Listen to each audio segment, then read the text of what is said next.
My name is Robert, though most folks just call me Bobby. I'm 67 years old, and on a day that was supposed to bring my family closer, I learned just how far they'd drifted. It happened the moment their car pulled away from the curb at the airport.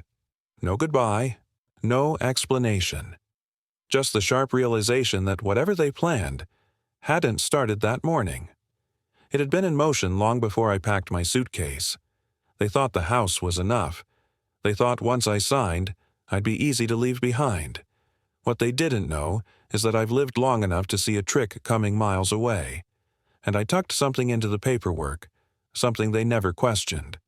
I won't reveal everything yet, but I will tell you this. Their betrayal didn't end at the airport, and neither did my story. Before I continue, tell me in the comments, where are you watching from? And if you're new here, do me a favor. Like, subscribe, and hit the bell. You're joining a community where no one gets left behind. The automatic doors slid open, and October air hit my face. Warm for autumn, unseasonably so. I remember thinking that. Isn't it strange, the details your brain holds onto when everything else is falling apart? Jackson's black SUV was idling at the curb. My son, 42 years old, still had that same crooked smile from when he was 7 and trying to talk his way out of trouble. "You got everything, Dad?" he asked, not looking at me. His eyes were on his phone. I patted my jacket pocket. Boarding pass, wallet, phone charger Skylar had reminded me to pack 3 times. "I think so." "Good, good." He popped the trunk and I lifted my suitcase, the old navy blue Samsonite his mother and I bought in 1989. Still had the duct tape on the corner from that trip to Yellowstone. Naya was in the passenger seat, sunglasses on even though we were under the departure overhang. She gave me a small wave, didn't smile. I waved back. "So, Florida," Jackson said, slamming the trunk. 2 weeks of sunshine. "You're gonna love it, Dad. The resort has a pool, tennis courts, all-inclusive dining."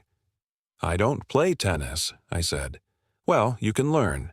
He checked his watch. "Listen, we gotta run. Traffic's gonna be murder getting back." That's when it hit me. The first tremor of something being off. We'd driven 45 minutes to get here. He'd been here less than 3. "You're not coming in?" I asked. "Even just to make sure I find the gate?" Jackson laughed. Not a real laugh. The kind you give when someone's asked you something inconvenient. "Dad, you're a grown man. You flew to Korea in the 70s. I think you can handle Tampa." He hugged me then, quick, stiff, like hugging a coat rack. "Love you," he said into my shoulder. And then he was back in the driver's seat. Naya didn't get out, didn't even roll down the window. The SUV pulled away. I stood there, suitcase handle in one hand, watching the taillights disappear into the parking garage spiral. That's when I felt it, that hollow sensation in your gut when your body knows something your mind hasn't caught up to yet. I pulled out my phone, called Jackson, straight to voicemail, called Skylar, my daughter, my baby girl, 38 years old and still the one who remembered my birthday every year without fail. Voicemail, called Naya, Bryson, even texted the family group chat. Made it. Anyone still around? Nothing. I walked into the terminal dragging the Samsonite behind me, its wheels squeaking on the polished floor. The departure board said my flight to Tampa was delayed. 2 hours. Gate C-14. I found a seat near the window and sat down. That's when I opened my wallet. My driver's license was there, my grocery store rewards card, the photo of Helen, my wife, gone 6 years now, tucked behind the clear plastic. But my Visa? Gone. My MasterCard? Gone. The emergency Amex Skylar had insisted I keep just in case. Also gone. My hands started shaking. I pulled out my phone, opened my banking app, entered my password. Incorrect password. Please try again. I tried again. Same message. I called the bank, sat on hold for 11 minutes listening to smooth jazz while my heartbeat pounded in my ears. "Mr. Robert Cunningham," the representative said. I'm showing that your account access was changed this morning at 9:47 a.m., per your son Jackson's request as co-account holder. Changed how? All cards were deactivated and reissued to a new address. Online access was transferred to his primary login. The terminal blurred. Sir, are you still there? I hung up. I sat there for 20 minutes, maybe longer. Watched families hug at the gates. Watched business travelers tap away on laptops. Watched a little girl drop her stuffed rabbit and her father scoop it up without breaking stride. And I understood. They hadn't just dropped me off. They'd left me. A 67-year-old man with no credit cards, no bank access, and a boarding pass to a city where he knew no one. I pulled up my text messages, scrolled back 3 days, to the photos Skylar had sent me from the signing. Me, at my kitchen table, pen in hand, smiling. Jackson standing behind me, hand on my shoulder. The caption read, "Family first, always." I zoomed in on the papers in front of me, and for the first time since that morning, I smiled, because I knew something they didn't. Drop a like if you've ever felt betrayed by someone you trusted, and subscribe, because you need to hear what I did next. The airport smelled like burnt coffee and recycled air. I bought a bottle of water from a vending machine using the crumpled $5 bill I found in my jacket pocket. Last of my cash. I sat at gate C14 for an hour, watching people come and go. Nobody noticed me. Why would they? Just another old man in a windbreaker staring at his phone. But I wasn't staring at my phone. I was staring at the ceiling, thinking, here's what they didn't understand about me. About people my age, really. We're invisible. We shuffle through grocery stores, sit quietly at holiday dinners, smile when we're supposed to. And, somewhere along the way, people forget we used to be sharp, that we built careers, raised families, survived things, that we're still here because we learned how to see a con before it landed. I pulled up my email, scrolled back 4 days, found the message from Jet Monroe, estate attorney. We went to high school together. He was the kid who always had 3 pens in his pocket and actually read the school handbook. Now he's 71, still practicing, still sharp as a blade. The email was short. Bobby, clause is in. Page 37, section 12D.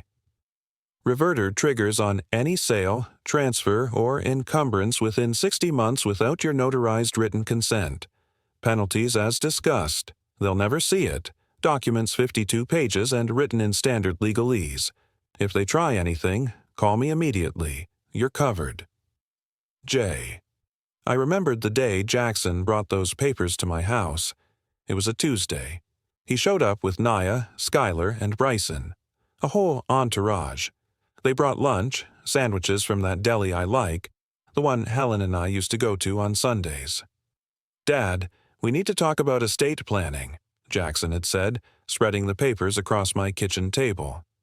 I'd looked at him. Really looked at him. And I saw it in his eyes. That flicker of something. Impatience, calculation. What kind of estate planning? I asked. Just making sure everything's handled. You know, so if anything happens to you, the house stays in the family. Avoids probate. Saves on taxes. Skylar squeezed my hand. It's just paperwork, Daddy. We're doing this for you. Naya smiled. Think of it as a gift to yourself. Peace of mind. They all watched me, waiting. And I'll tell you something. I've played poker for 50 years. I know what a tell looks like, so I said, let me read it first. Jackson's smile tightened. Dad, it's like 50 pages of legal jargon. How about I just walk you through? I'll read it, I said. It took me 2 days. I read every single word, and what I found was simple. They wanted me to sign over full ownership of the house Helen and I bought in 1981, the house where we raised our kids, where she took her last breath in the upstairs bedroom. They wanted it transferred to a family trust, with them as trustees, me as nothing. I'd have no claim, no control. They could sell it, rent it, do whatever they wanted, and there was a line, Page 14, easy to miss, that said I acknowledged receipt of fair compensation. I'd received nothing. That's when I called Jet. "They're stealing from you," he said flatly. "I know. So don't sign it." I was quiet for a long time. Then I said, "What if I do sign it, but we change it first?" Jet was silent. Then, "You want to trap them." "I want to teach them." We worked on it for a day.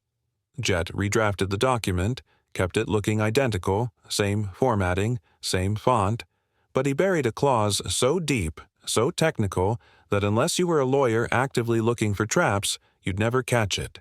A reverter clause. If they sold the house within 5 years without my explicit written consent, ownership would snap back to me. Automatically. Plus penalties. 20% of the sale price, payable to me within 30 days. I signed the modified version. Jackson never even looked at it. Just smiled, filed it, and 3 days later started planning my retirement trip. Sitting in that airport, I pulled up my email again. Typed a message to Jet. They did it, dropped me at airport. Cards gone, access gone. I think the house is already sold. I hit send. 2 minutes later, my phone buzzed. Confirmed. County records show sale closed this morning. Buyers, Ashon and Kira Whitmore, $487,000. Another buzz.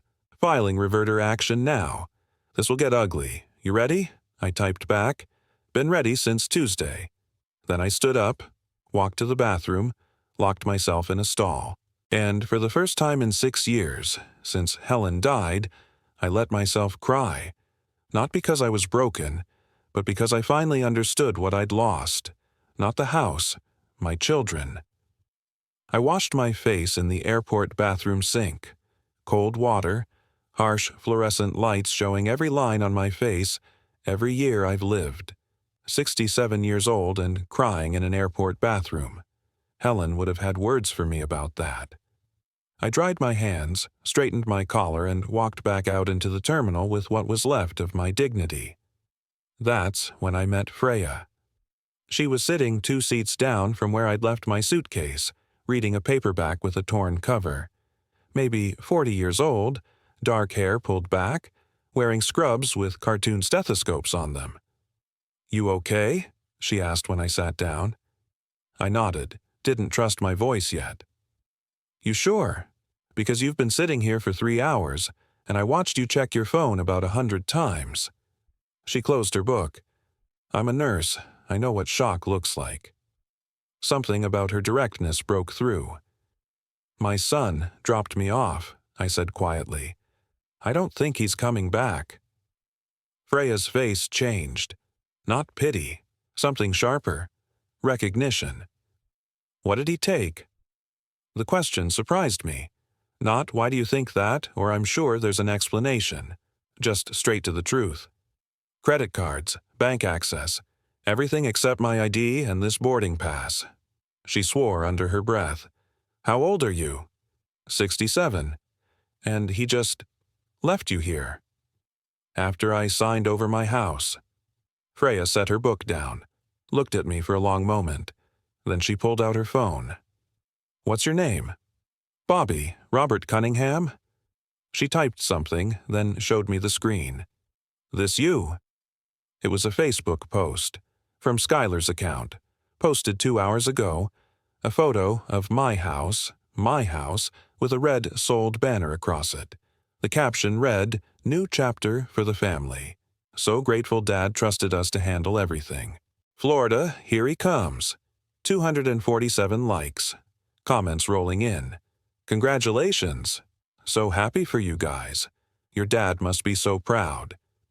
I stared at that photo until the screen went blurry. Freya put her hand on my arm. "Do you have anyone? Anyone at all who can help?" "I have a lawyer," I said. He's already working on it." "Good, that's good." She stood up. "Come on." "Where?" "Food court.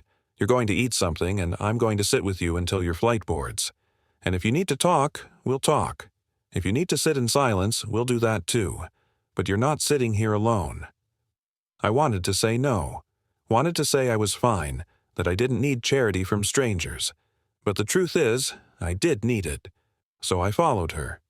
We sat at a table near the Starbucks. She bought me a sandwich I didn't ask for and coffee I couldn't taste. And for 20 minutes I told her everything. About Helen. About raising Jackson and Skylar. About the years after Helen died, when I thought my kids were checking in because they cared, not because they were circling. About the papers. About Jet. About the clause they never saw coming. Freya listened without interrupting. When I finished, she said something I'll never forget. My mom went through this. Different details, same story. My brother convinced her to put him on all her accounts just in case. Within 6 months he'd cleaned her out, moved her into a facility and sold her condo. What happened? She got a lawyer, got most of it back, but she never spoke to him again. Freya's jaw tightened. Some people think love means access. That family means ownership. They're wrong. I don't know if I can do that, I said. Never speak to them again. You might not have to, but you can't let them think this is okay. She finished her coffee. You built something into those papers, right? Something that protects you? I nodded. Then use it. Not because you want revenge, but because they need to learn that people, even old people, even parents, aren't disposable. My flight was called 15 minutes later. Freya walked me to the gate. Before I boarded, she handed me a folded piece of paper with her phone number. If you need anything at all, you call me. And I mean that. I looked at this woman I'd known for less than an hour, this stranger who'd shown me more kindness than my own children. Why? I asked. She smiled. Sad, but real. Because somebody should have done it for my mom, and because you deserve better than this. I boarded the plane, found my seat, 14C, middle row, middle seat. And as we took off, I looked out the window at the city shrinking below and thought about what Freya said. They need to learn. I pulled out my phone. 1 bar of signal left before we climbed too high. I opened my email, found Jet's message, filing reverter action now. I typed back, do it, all of it, hit send. Then I turned off my phone, closed my eyes, and for the first time since that morning, I felt something other than grief. I felt ready. The resort Jackson booked wasn't a resort. It was a senior living facility called Sunset Palms, 40 minutes from the airport. Pastel pink buildings, palm trees that looked half dead, a sign out front that said, "Where every day is a vacation." The exclamation point felt like an insult. A van picked me up. Courtesy shuttle, the driver said. He was maybe 25, wearing a polo shirt with the Sunset Palms logo. Didn't ask questions. Just loaded my suitcase and drove. We passed strip malls, car dealerships, a Walmart. This wasn't a vacation. This was exile. The facility director met me at the entrance. Her name was Brenda. Big smile, clipboard, the kind of cheerfulness that made you feel even lonelier. Mr. Cunningham, welcome, welcome. Your family arranged everything. You're in Building C, Room 14. All meals included, activities every afternoon. You're going to love it here. I signed the intake forms. Barely read them. What did it matter? She handed me a key card and a welcome packet with a schedule. Bingo on Tuesdays. Water aerobics on Thursdays. Room 14 was small. Beige walls, single bed, dresser, a window overlooking the parking lot. I set my suitcase down and sat on the bed. This was it. This was what my life had become. For about 30 seconds, I believed that. Then my phone buzzed. A text from Jet. "Call me, now." I called. "Bobby, they're panicking," Jet said. No greeting, just straight to business. I filed the reverter clause this morning. The title company called them an hour ago. Jackson's been blowing up my office line. What did you tell him? Nothing, that's between you and him. But the legal part, it's airtight. The sale's voided. The buyers are getting their money back. And your kids owe you $97,400 in penalties. That's 20% of the sale price per the contract they signed. I was quiet. "Bobby, you still there?" They don't have that kind of money, I said. I know, which means they have two options. Negotiate with you, or I take them to court and put a lien on everything they own. I thought about Skylar, about the photo she posted, about the 247 people who thought she was a good daughter. How long do I have to decide? Legally, 30 days, but the sooner you decide, the sooner this ends. I'll call you tomorrow, I said and hung up. I sat there in that beige room for maybe an hour, staring at nothing. Then my phone rang. It was Jackson. I almost didn't answer, but something in me, some stubborn, self-destructive part, needed to hear what he'd say. Dad. His voice was tight, barely controlled. What the hell did you do? I read the papers, I said calmly. Did you? Silence. Then, you can't do this. That house, that's our house. Mom would have wanted. Don't. My voice came out harder than I meant. Don't you dare tell me what your mother would have wanted. She wanted you to take care of me, not rob me. We weren't robbing you. We were securing the family's future. You don't need that house anymore. You're old. He didn't answer. Say it, Jackson. You think I'm too old to matter, too old to have a say in my own life. That's not… Dad, listen. This is a misunderstanding. Just tell your lawyer to drop it. We'll figure something out. We'll bring you back home. We'll… Home? I laughed. It sounded bitter even to me. You sold my home. You took my money. You left me at an airport like a piece of luggage you didn't want to pay to check. We were helping you. By stealing from me? Another silence. Longer this time. When he spoke again, his voice was different. Colder. Fine. You want to play it this way? We'll lawyer up. We'll fight this. And when we're done, you'll have nothing. No house, no family, nothing. He hung up. I sat there, phone in my hand, staring at the wall, and I realized something. He wasn't sorry. He was angry. Angry that I'd caught him. Angry that the plan didn't work. That's when I knew what I had to do. I opened my email, typed a message to Jet. File everything, take them to court. I want the full penalty, and I want it public. I hesitated, then added, they need to learn what it costs to throw someone away. I hit send. Then I called Freya. She answered on the second ring. Bobby, you okay? I'm in Florida, I said, and I just declared war on my own children. She was quiet for a moment. Then, good, tell me what you need. Smash that like button if you think Jackson had this coming. Subscribe for next episode. Trust me, you don't want to miss what the buyers do next. Comment, Team Bobby or Team Jackson. 3 weeks in Florida, and I still hadn't unpacked. My suitcase sat in the corner of room 14, still zipped. Like if I didn't unpack, this whole thing wasn't real. Like I could just leave. But where would I go?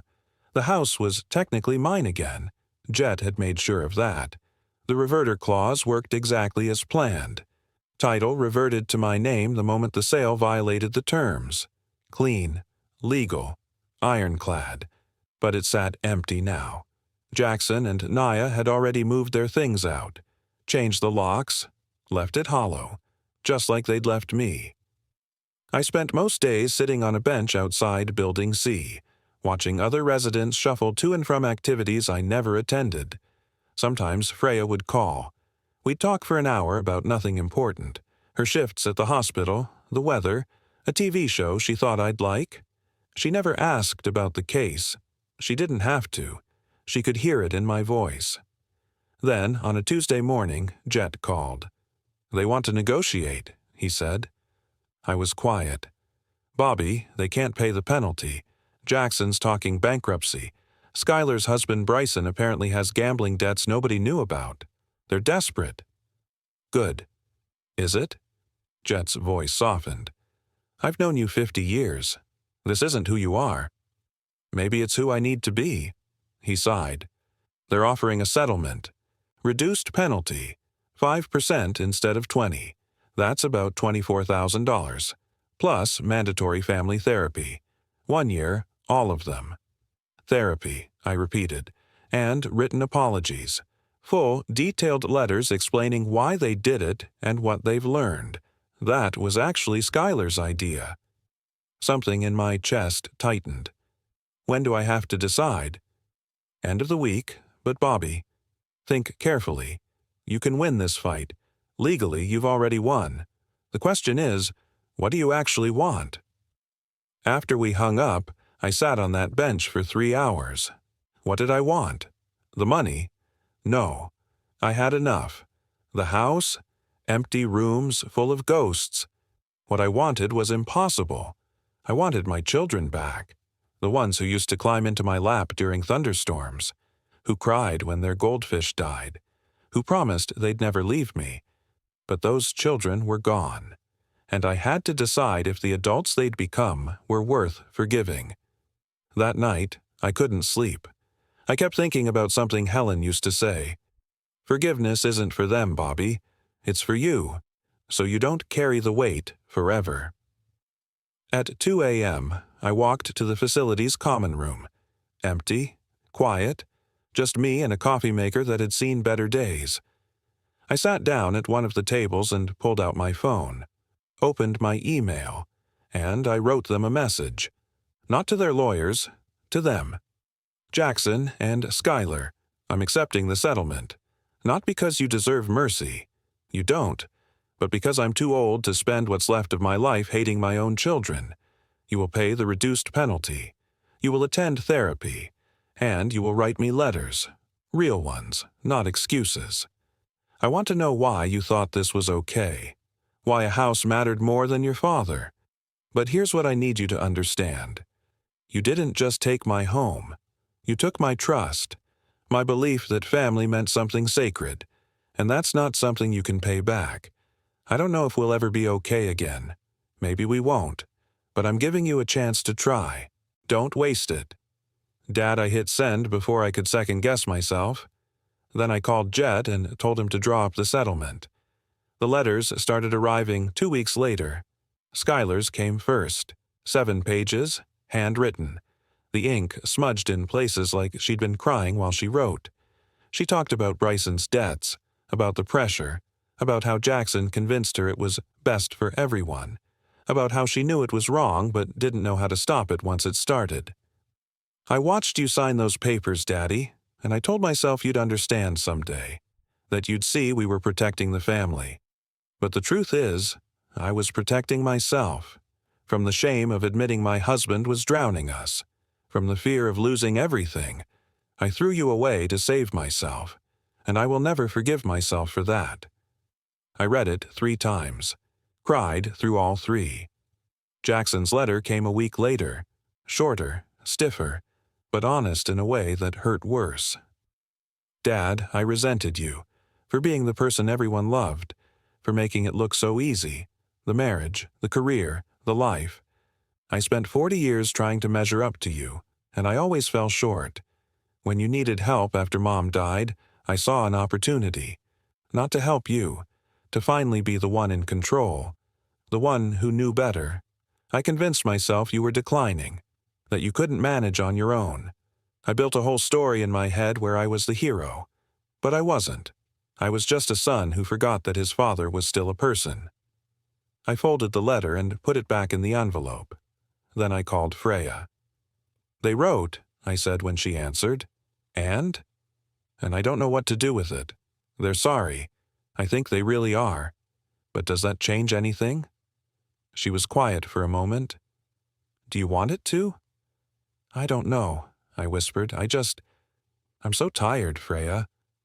Then rest, she said gently. The answer doesn't have to come today. 4 months after the airport, I went home. Not to Florida. Home. The house was exactly as I'd left it. Same creaky step on the porch. Same mailbox Helen painted yellow in 2003. Same kitchen where I'd signed those papers. Jet had arranged everything. The buyers, Ashen and Kira, got their money back, no hard feelings. The settlement cleared. The title was mine again. But walking through those rooms felt like visiting a museum of my own life. I stood in the kitchen for a long time, looking at that table. My phone buzzed. A text from an unknown number. Mr. Cunningham, this is Kira. We were the buyers. We heard you're back. Would you want to meet for coffee? No pressure, just, we wanted to say something. I stared at that message. Then I typed back, tomorrow, 10 a.m., Corner Cafe on Maple. They showed up nervous. Young couple, Ashen maybe 35, Kira a few years younger. They'd brought flowers. We're so sorry, Kira said immediately. We had no idea what your family did. The whole thing. We felt terrible. It's not your fault, I said. Still. Ashen set the flowers on the table. We wanted you to know. If you ever need anything. A ride. Help with the house. Anything. We lived 2 blocks away. I looked at these strangers. These people who owed me nothing. And I realized something. Family isn't just blood. It's who shows up. Thank you, I said. We talked for an hour. About the house, about the neighborhood, about nothing important. And when they left, Kira turned back. We're glad you won, Mr. Cunningham. Some people deserve to. That evening, I sat on my porch and opened my laptop. Pulled up my email. Typed a message to Jackson and Skylar. I got your letters. I read them. Multiple times. I'm not ready to see you yet. Maybe I won't be for a while. But I believe you're sorry. And I believe you can be better. The therapy is non-negotiable. You'll go. All of you. And when you're done, if you're done, we'll talk. But here's the thing. I'm not waiting for you anymore. I'm building a life. With or without you. There are people in this world who see me as more than a signature on a document. Who show up. Who care. If you want to be part of my life again, you'll need to prove you can be those people too. The door isn't closed, but it's not wide open either. Dad, I hit send. Then I called Freya. Hey, she said, how's the house? Quiet, I said, but I think I'm okay with that. Yeah? Yeah. I looked out at the street, at the yellow mailbox, at the house that almost wasn't mine anymore, and I smiled. I'm home, I said. Good, Freya replied. You deserve to be. If this story moved you, subscribe, because everyone deserves a voice and no one deserves to be left behind. Like this video and share it with someone who needs to hear it. Drop a comment, what would you have done in Bobby's shoes? This is a community where we don't let people disappear, where dignity matters, where even when family fails, humanity doesn't. Thank you for being here, for listening, for caring. See you in the next story.